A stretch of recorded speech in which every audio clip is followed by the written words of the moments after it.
আসসালামু আলাইকুম রহমতুল্লাহ বরকাতুহ। এটা কলা গাছ।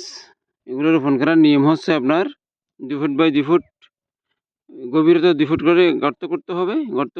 গর্ত করে আপনার 3 ভাগের 1 ভাগ গোবর দিতে হবে, আর 2 ভাগ মাটি দিয়ে গর্তকে বরাদ করে দিতে হবে। প্রথমবার রোপণ করে শুধু গোবর দিলেই হবে, অন্য কোনো সার দিতে হবে না।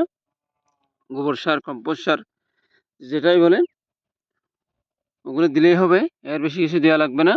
এরপর কলা গাছটা আপনি রোপণ করতে পারবেন। রোপণ করার পর থেকে 2 মাস 2.5 মাস হয়ে যাবে, তখন কলা গাছের পাতা ফুটে যাবে। পাতা উঠে গেলে তখন আপনি ইউরিয়া সার, তারপর পটাশ, সাদা সার যেগুলো বলে, এগুলো আপনি গাছ থেকে 1 হাত দূরত্ব করে গর্ত করে আবার চারপাশ দিয়ে আবার গর্ত করে, এই যে দেখতে পাচ্ছেন পাশ পাশ দিয়ে গর্ত করে প্রতি গাছে আপনার মিনিমাম 200 গ্রাম 100 গ্রাম,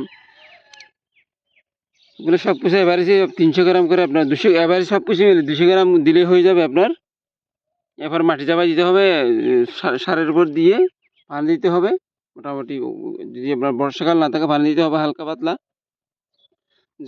গাছ যদি উঠে যায় এবং ফলাফল আসার আগে যদি হয়ে যায়, তখন আপনি তেমন কিছু